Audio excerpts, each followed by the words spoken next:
पर बिहार से है। नवादा के बाहुबली नेता अशोक महतो ने बीती रात गुपचुप तरीके से शादी रचा ली है।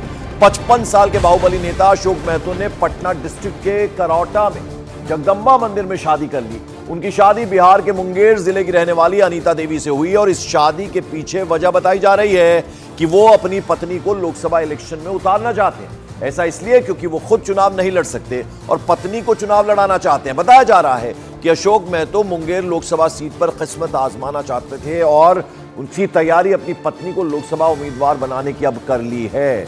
तो ये शादी जो है 55 साल की उम्र में रचा ली है अशोक महतो ने और इसके पीछे रीजन ये है कि अब अपनी पत्नी को लोकसभा चुनाव लड़वाना चाहते हैं। बिहार के बाहुबली नेता हैं अशोक महतो। लेकिन अशोक महतो का इतिहास अपराध से जुड़ा हुआ है और यही वजह है कि वो खुद चुनाव इलेक्शन नहीं लड़ सकते हैं।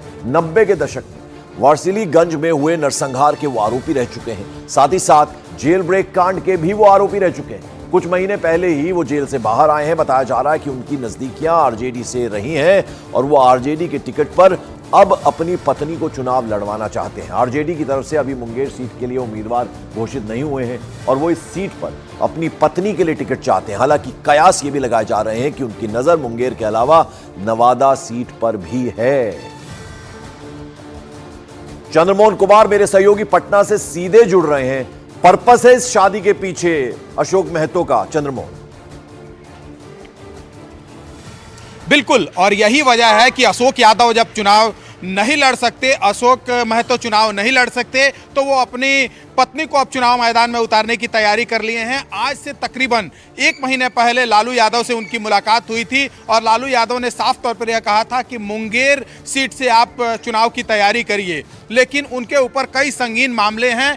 ऐसे मामलों को लेकर वो चुनाव नहीं लड़ सकते और ऐसे में उनको अब शादी करना पड़ा है। पटना से सटे करौटा इलाके में उन्होंने शादी किया है और कल देर रात जो जानकारी मिली है उसके मुताबिक लालू यादव से उन्होंने अपनी पत्नी के साथ मुलाकात भी की है।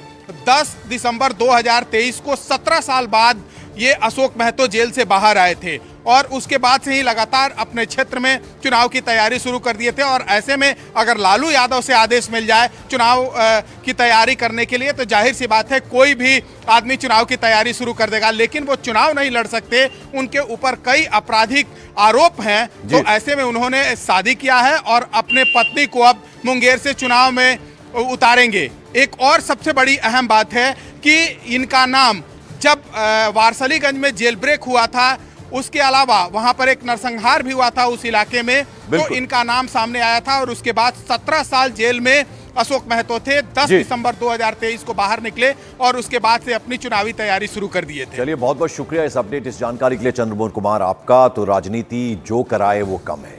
मॉर्निंग प्राइम में अब खबर राजस्थान से आ रही है। कांग्रेस की केंद्रीय चुनाव समिति ने राजस्थान में 7 सीट्स पर उम्मीदवार तय कर दिए हैं।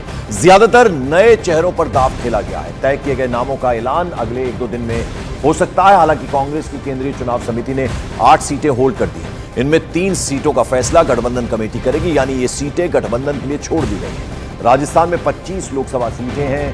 कांग्रेस 10 सीटों पर उम्मीदवार पहले ही घोषित कर चुकी है और ऐसा माना जा रहा है कि 7 सीटों पर जो कैंडिडेट्स हैं उनकी घोषणा कांग्रेस किसी भी वक्त कर सकती है। तो कांग्रेस की केंद्रीय चुनाव समिति ने 8 सीटें फिलहाल अभी रोकी हैं और कुछ सीटों पर नाम जो है वो फाइनल कर दिए गए हैं और इस बार नए चेहरों को मौका देने की बात है।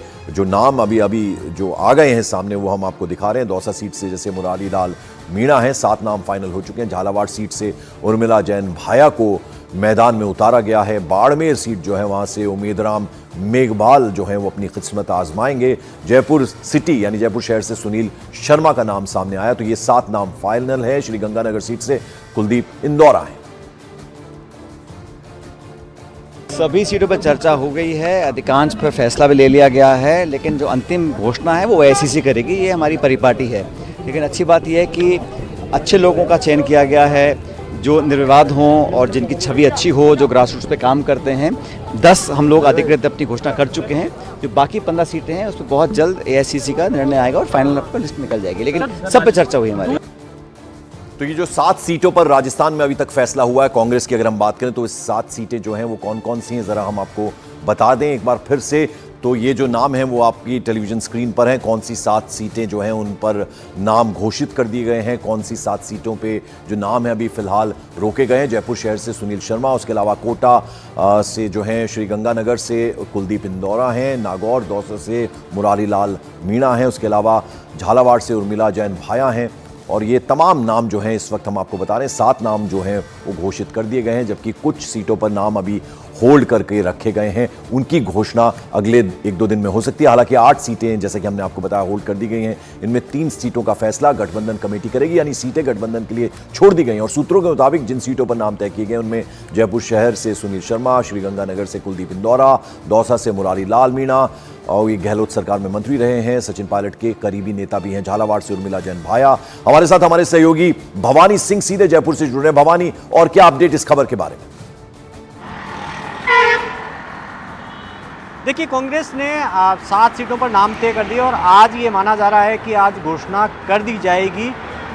हालांकि 15 सीटों के अंदर बाकी 3 सीटें वो गठबंधन कमेटी पे छोड़ी गई। अगर गठबंधन कमेटी उस पर आज तय कर लेती है, नागौर, बांसवाड़ा और सीकर 3 सीटें, तो वो सीटें भी शामिल की जा सकती है, घोषित की जा सकती है। तो 3 सीटें जरूर है कि वो जिसको बीजेपी की जो लिस्ट आएगी उसके बाद में घोषित करेगी। इस बीच में नए चेहरों पर दांव लगाया जा रहा है भवानी। जो बीजेपी के नेता वो आज 12:30 को कांग्रेस में शामिल होंगे, प्रहलाद गुंजल, ऐसी चर्चा है। बिल्कुल, और नए चेहरों पर दांव लगाया जा रहा है इस बार कांग्रेस की तरफ से। देखिए, बिल्कुल चेहरे लगभग ज़्यादातर चेहरे नए हैं, इसमें पुराने चेहरे नहीं है, रिपीट नहीं करी है, क्योंकि कांग्रेस पिछली बार 25 की 25 सीटें हार गई थी, लगातार 2 बार से हारी है। इसलिए इस बार नए कैंडिडेट लाए गए हैं, उनको उतारा गया। और अशोक गहलोत और पायलट गुट दोनों के हम देख रहे हैं कि जो नए चेहरे हैं उसमें भी ये है कि कुछ जगह पायलट के समर्थक हैं, कुछ जगह अशोक गहलोत के समर्थक हैं। तो दोनों के बीच में भी ये सहमति बनाने की कोशिश की गई है कि विवाद नहीं हो, इसलिए ये कोशिश बिल्कुल। की तो गई। बड़ी बात जो भवानी सिंह हमारे सहयोगी कह रहे हैं कि बैलेंस बना के रखा गया है, वो कोशिश हुई है। यानी जो चेहरे हैं, नए चेहरे भी हैं, उनमें कुछ जो है वो सचिन पायलट के गुट के होंगे और कुछ अशोक गहलोत के होंगे, ताकि वो जो लगातार विवाद चलता है दोनों नेताओं के बीच वो कम से कम कुछ हद तक सुलझे। बहुत बहुत शुक्रिया भवानी। इस बीच मॉर्निंग प्राइम में बड़ी खबर, दिल्ली के सीएम अरविंद केजरीवाल ने एक बार फिर से हाईकोर्ट का दरवाजा खटखटा दिया। उन्होंने हाईकोर्ट से अंतरिम राहत मांगी। हाईकोर्ट में अरविंद केजरीवाल की याचिका में कहा गया है कि वो जांच में सहयोग के लिए तैयार हैं, लेकिन एनफोर्समेंट डायरेक्टरेट को गिरफ्तारी करने से रोका जाए। अरविंद केजरीवाल की याचिका पर दिल्ली हाईकोर्ट आज ही सुनवाई करेगी। आपको बता दें 9वीं बार समन किया गया है, आज पेश होना है। देखना यह भी होगा क्योंकि हाईकोर्ट एक बार फिर से चले गए हैं अरविंद केजरीवाल।